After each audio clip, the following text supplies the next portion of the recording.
के इस कार्यक्रम में उपस्थित विभाग कला संस्कृति एवं युवा विभाग के प्रधान सचिव श्री रवि परमार जी, अपर सचिव सह निदेशक श्री अनिमेश कुमार पराशर जी, निदेशक श्री संजय कुमार सिन्हा जी,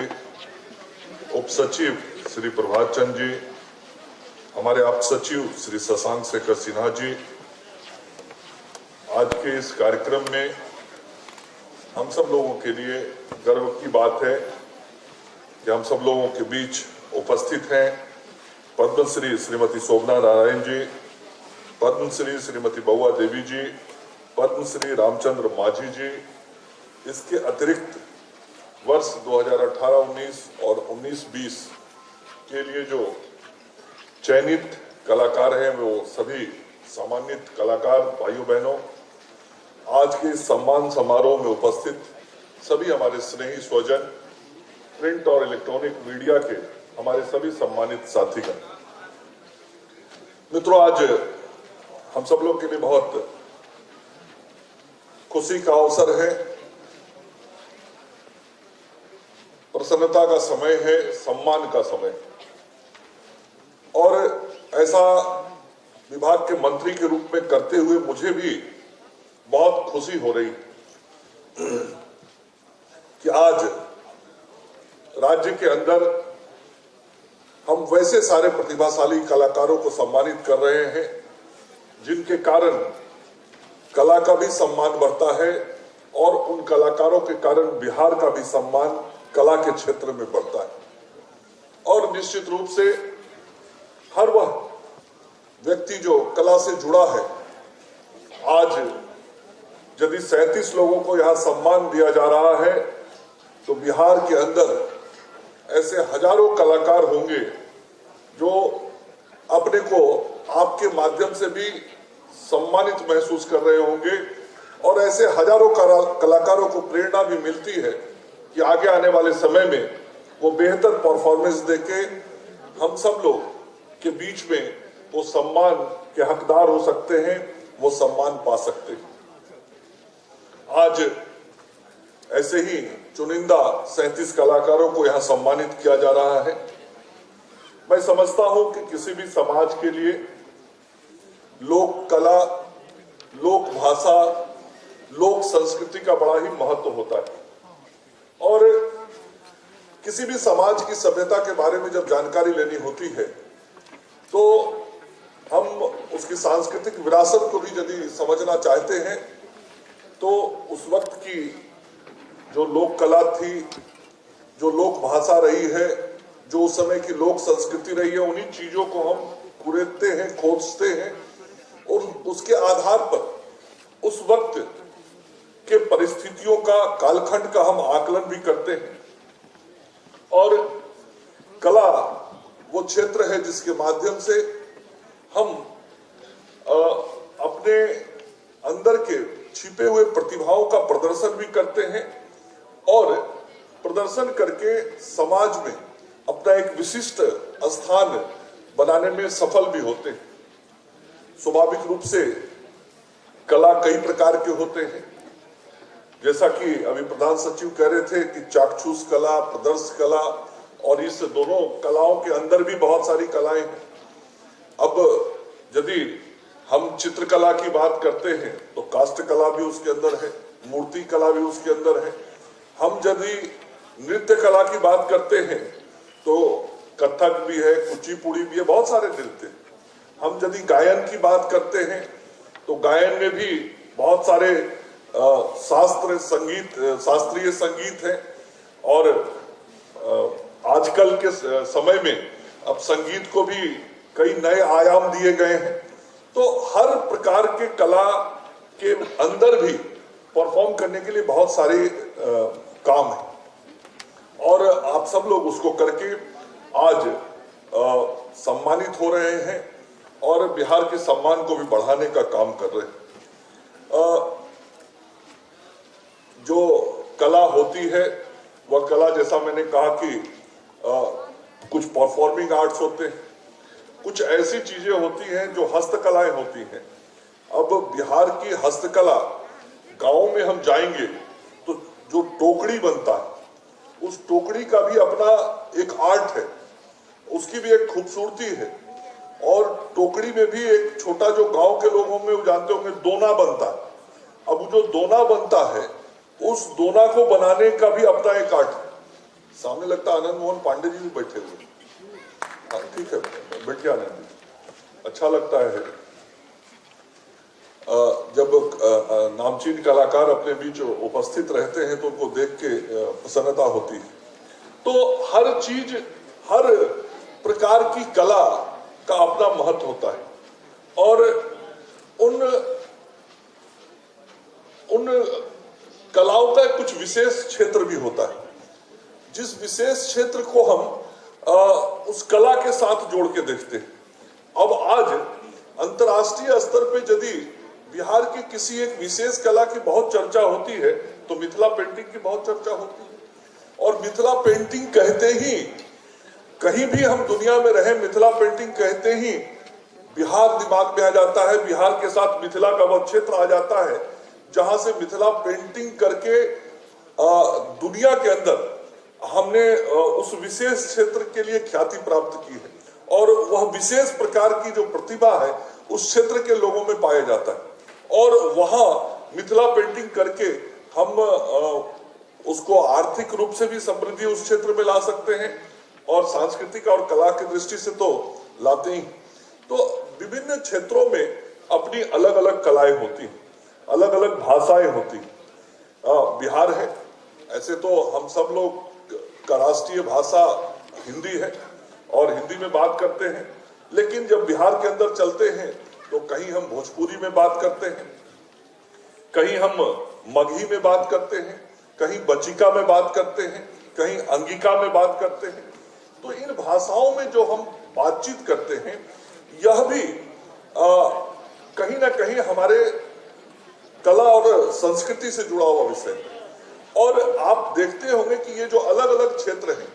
इन अलग अलग क्षेत्रों के अंदर भी कई बड़े बड़े कलाकार अलग अलग जो हमारी भाषा है उस भाषा से जुड़े हुए हैं। यहीं पर आज रामचंद्र माझी जी बैठे हुए हैं, आप सारण क्षेत्र से आते हैं। भिखारी ठाकुर, जिनको भोजपुरी का शेक्सपियर कहा जाता था, उस टीम के काम करने वाले आप रहे हैं, उनके साथ आपने उस विद्या को लोगों के सामने प्रदर्शित किया और आज भी करते हैं। और हम जब अंगिका और बजिका के क्षेत्र में जाते हैं तो उधर की नाटक मंडली, वहां की भाषा, फिर वो कुछ अलग हो जाता है। मिथिलांचल में जाते हैं मैथिली भाषा में तो वहां कुछ अलग हो जाता है। तो क्षेत्र की दृष्टि से भी हम अपनी कला का और अपनी संस्कृति का प्रचार प्रसार हम सब लोग करते हैं और अपनी पहचान को हम बनाए रखने में और बढ़ाने में सफल होते हैं। हम सब लोगों की बिहार की कुछ विशिष्टता है, विशेषता है और ये विशिष्टता और विशेषता अपने इस, जैसा मैंने कहा, लोक कला लोक संस्कृति से दिखाई पड़ती है, लोक भाषा से दिखाई पड़ती है। और इन माध्यमों से हम बिहार के संस्कृति को भी जीवंत बनाए हुए हैं और बिहार के अंदर अपनी प्रतिभाओं का भी प्रदर्शन हम करते हैं और इन प्रतिभाओं को हम निखारने का भी काम करते हैं। बिहार सरकार का जो अपना कला संस्कृति एवं युवा विभाग है, वो सदैव ऐसे कलाकारों को सम्मानित करने के लिए, ऐसे कलाकारों को पुरस्कृत करने के लिए, उनके उत्साहवर्धन के लिए हमेशा प्रयत्नशील रहता है, कार्यशील रहता है। और आज उसी के आलोक में यहाँ कार्यक्रम का आयोजन किया गया है और हम सब लोग आज अपने सामने ऐसे राज्य के कलाकारों को पुरस्कृत होते हुए देखेंगे। लेकिन विभाग आगे आने वाले दिनों में बहुत सारे और भी काम करने की योजना बना के रखा है ताकि आगे आने वाले समय में हम अपने राज्य के अंदर लोक संस्कृति, लोक कला को और बढ़ावा दे सके। और जो कुछ काम हम सब लोगों ने तय किया है उसमें एक बड़ा काम आगे आने वाले समय में जो करना है वो राज्य के अंदर कला विश्वविद्यालय की स्थापना हम सब लोगों को करनी है। और कला विश्वविद्यालय की स्थापना का प्रारूप विभाग के अंदर बनाया जा रहा है। हम सब लोग को ये मालूम है कि जब किसी भी क्षेत्र के विकास की बात होती है तो हर क्षेत्र के अंदर कुछ भी काम करना होता है तो उसमें उस क्षेत्र विशेष की शिक्षा, उस क्षेत्र विशेष की ट्रेनिंग बहुत ही जरूरी होती है। बिना उसके हम उस पारंगत नहीं हो सकते। मैं अभी देख रहा हूँ राष्ट्रीय सहारा के चंदन जी भी यहाँ हम सब लोगों के बीच जो संपादक हैं, आप भी आके बैठे हुए हैं, सत्येंद्र संगीत जी बैठे हुए हैं, तो कई नामचीन लोगों को देख रहा हूँ और मुझे ये खुशी हो रही है कि जब ऐसे लोग हमारे समाज के बीच में हैं, तो जब बिहार में कला विश्वविद्यालय मूर्त रूप धारण करेगा, जब कला विश्वविद्यालय क्रियाशील हो जाएगा, तो ऐसे सारे लोगों के सहयोग से जो बिहार के अंदर की कला है, बिहार के अंदर जो कलाकार को हम और बेहतर परफॉर्म करा सकते हैं, ऐसे विश्वविद्यालयों की स्थापना से लाभ मिलेगा। और विभाग ने यह तय किया है कि आगे आने वाले समय में हम बिहार के अंदर कला विश्वविद्यालय की स्थापना करेंगे। उसी प्रकार से जो कला है वो किसके अंदर कहाँ है नहीं मालूम होता, और कला किस प्रकार से किसी गांव में रहने वाले बच्चे के अंदर आ जाएगा या किसी क्षेत्र में रहने वाले के पास आ जाएगा, इसकी जानकारी नहीं होती। हाँ, गांव में रहने वाला यदि कोई कलाकार है तो वो जो बाहरी दुनिया है उससे थोड़ी दूर रहता है। इसके कारण उसको जितना स्थान सम्मान समाज में मिलना चाहिए वो नहीं मिल पाता है। इसके लिए विभाग ने यह तय किया है कि आगे आने वाले समय में हम राज्य स्तरीय सांस्कृतिक महाकुंभ एवं जिला स्तरीय कुंभ का आयोजन करेंगे। इसका मतलब ये होगा कि जिला स्तर पे हम कलाकारों का 2 दिवसीय सांस्कृतिक कुंभ आयोजन करेंगे और 2 दिवसीय ये सांस्कृतिक प्रतियोगात्मक कार्यक्रम होगा, जिन कार्यक्रमों के माध्यम से हम कलाकारों का चयन कर पाएंगे जो हमारे गांव के अंदर कलाकार हैं, जो उनके अंदर की खूबी कहीं गांव में छिपी हुई है, जो कला गांव में छिपी हुई है, उसको हम निखारने का काम करेंगे और निखार के जिला में लाएंगे। फिर जिला में जो ऐसे हमारे चयनित कलाकार होंगे उनको राज्य स्तर पे हम कार्यक्रम का आयोजन करेंगे और राज्य स्तर पे ऐसे कलाकारों का चयन करके उनका परफॉर्मेंस करा के फिर उनको चयनित करने का काम करेंगे। तो समाज में फिर उनका पहचान बनेगा और वो आगे बढ़ेंगे। उसी प्रकार से जो हमारे स्थानीय ग्रामीण कलाकार हैं उनको कला संस्कृति और युवा विभाग के गतिविधियों से जोड़ने का भी हम काम करेंगे। बिहार राज्य में ग्रामीण स्तर पे जो हमारे सांस्कृतिक परंपरा है, हमारे लोकगीत हैं, लोक नृत्य हैं, वो आज भी जीवंत। आज भी हम गांव में जाते होंगे, हम जिस भाषा भाषी क्षेत्र के रहने वाले हैं बिहार के, तो कभी कभी बिल्कुल ऐसा कोई नया गायक गायिका कम उम्र का बच्चा बच्ची ध्यान में आ जाता है जिसके गले में मां सरस्वती कब विराज जाती है नहीं मालूम होता है और उसके अंदर की कला जो होती है वो दिखने लगता है कि आगे चल के भविष्य में बेहतर लोक गायक हो सकती है, लोक गायक हो सकता है, ये लोक नृत्य कर सकता है। और हम यदि वहीं से उस प्रतिभावान बच्चे को चयनित करके उसको उत्साहित करने का हम काम करते हैं, हम सरकार की तरफ से यदि उसको सहयोग देने लगेंगे तो वह बच्चा आगे आने वाले समय में एक बड़े कलाकार के रूप में हमारे सामने दिखाई पड़ सकता है और ऐसे करने की योजना हमारे विभाग ने बनाई है। उसी प्रकार से आज टेक्नोलॉजी का जमाना है, आज हर चीज तकनीक पर आधारित है और तकनीक पर आधारित आज चीजें पसंद की जाती हैं और तकनीक पर आधारित चीजों के कारण जानकारियां भी बहुत सहज और सुलभ हो जाती हैं। तो विभाग ने यह तय किया है कि सांस्कृतिक निदेशालय के अंतर्गत हम वेब पोर्टल बनाने का काम करेंगे ताकि इस वेब पोर्टल के माध्यम से कलाकारों का पंजीयन हो पाएगा, बिहार के कलाकारों का हम डाटाबेस तैयार कर पाएंगे। आज बिहार के विभिन्न भाषा भाषी के जो लोक कलाकार हमारे हैं उनके कहीं एक जगह डाटाबेस की कमी हम महसूस करते हैं, लेकिन यदि हम एक जगह अपने कलाकारों का डाटाबेस तैयार कर पाएंगे तो हो सकता है वो मैथिली भाषा का कलाकार हो, मिथिला क्षेत्र का कलाकार हो, भोजपुरी क्षेत्र का कलाकार हो, आज दुनिया के किसी कोने में मिथिला या भोजपुरी क्षेत्र या किसी भी मगही अंगिका किसी भी भाषा के लोग दुनिया भर में रहते हैं, लेकिन यदि वो चाहते हैं कि हम अपने भाषा के कलाकार को आमंत्रित कर सके तो कौन कलाकार कितना प्रतिभावान है इसकी जानकारी नहीं रहती है।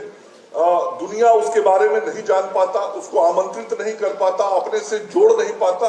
इसलिए ये वेब पोर्टल के माध्यम से हम सब लोग कलाकारों के लिए वो एक ऐसा मंच तैयार करेंगे जिस मंच के माध्यम से दुनिया आपकी प्रतिभा को देख पाएगी, जान पाएगी, समझ पाएगी और आवश्यकता अनुसार आपको आमंत्रित कर पाएगी। क्योंकि हर कलाकार के मन की इच्छा ये होती है कि उसके जीवन में एक अच्छा मंच मिले, एक बड़ा मंच मिले। जितना बड़ा मंच मिल सके उस कलाकार का उत्साहवर्धन उतना ही होता है। तो एक बड़े मंच देने का ये प्लेटफॉर्म आगे आने वाले दिनों में आपके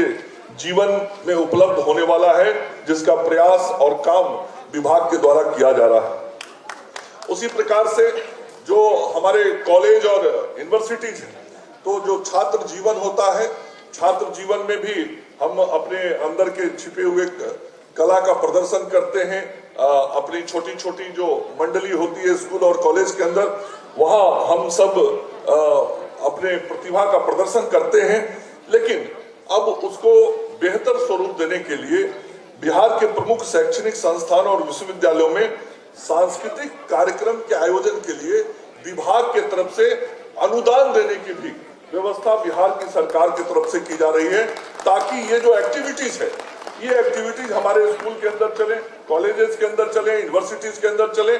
हो सकता है कि कभी कभी विश्वविद्यालयों के अंदर इस काम के लिए राशि के अभाव में कार्यक्रम का आयोजन नहीं हो पाता है। इसलिए कला संस्कृति विभाग ने यह तय किया है कि हम वैसे विश्वविद्यालयों को राशि उपलब्ध कराएंगे, लेकिन वहां जो हमारे छात्र छात्राएं हैं उनके कला का प्रदर्शन हो और जो कलाकार हैं वो आगे निखर के आए। उसी प्रकार से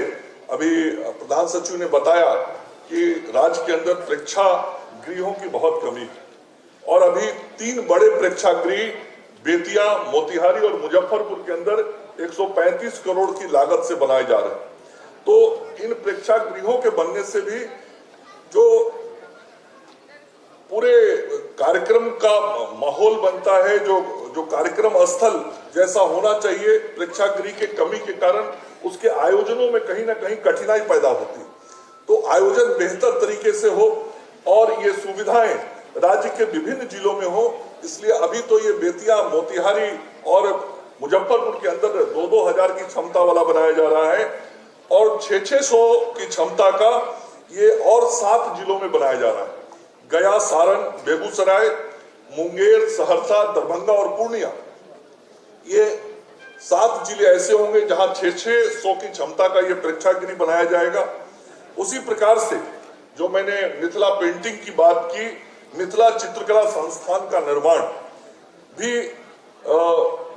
शुरू किया जाएगा और इसमें संचालित सर्टिफिकेट कोर्स के साथ साथ डिग्री कोर्स का भी संचालन जुलाई 2021 से प्रारंभ कर दिया जाएगा। ये हम सब लोग इसलिए कर रहे हैं ताकि मिथिला पेंटिंग की ख्याति और बढ़े और उससे जुड़ने और ज्यादा लोग जुड़े और ज्यादा लोग उस कला से जुड़ के अपने कला का प्रदर्शन करें और कहीं ना कहीं उसके साथ साथ, उस कला के साथ साथ उनका आर्थिक विकास भी हो। यह भी हम सब लोगों की सोच। तो इस सोच के साथ आज हम सब लोग इस कला संस्कृति एवं युवा विभाग के माध्यम से राज्य के अंदर में कला संस्कृति के क्षेत्र में बेहतर माहौल बनाने का काम कर रहे हैं। और आज जिस प्रकार से कलाकारों को सम्मानित करने का काम यह विभाग कर रहा है, पिछले 2 वर्षों के कालखंड में पिछले साल कार्यक्रम कोरोना के कारण नहीं हो पाया था, तो जैसे आज कलाकारों को सम्मानित करने का काम आज विभाग के द्वारा किया जा रहा है, ऐसे ही आगे आने वाले कुछ महीने में बिहार के अंदर जो खिलाड़ियों का सम्मान किया जाता था, खिलाड़ियों का भी सम्मान करने का काम सार्वजनिक रूप से विभाग के द्वारा ऐसे ही किया जाएगा। और आज जिन कलाकारों को यहाँ सम्मानित किया जा रहा है, मैं वैसे सभी प्रतिभाशाली कलाकारों को उनके उज्जवल भविष्य के लिए अपनी शुभकामनाएं देता हूं, अपना मंगल कामना देता हूं और निश्चित रूप से यह विश्वास रखता हूं कि आगे आने वाले समय में आप में से कुछ कलाकार जरूर ऐसे होंगे जो बिहार के विभूति होंगे, जिनको पद्मश्री और ऐसे सम्मानों से नवाजा जाएगा और बिहार के कलाकार आपको देख के भविष्य में गौरवान्वित हो पाएंगे। इन्हीं शुभकामनाओं के साथ अपनी बात को विराम देता हूं। जय हिंद, जय भारत। माननीय मंत्री महोदय के लिए जोरदार तालियां। बहुत बहुत शुक्रिया इस हौसला अफजाई के लिए और मार्ग प्रशस्त करने के लिए और ये विश्वास और भरोसा और ज्यादा दृढ़ कर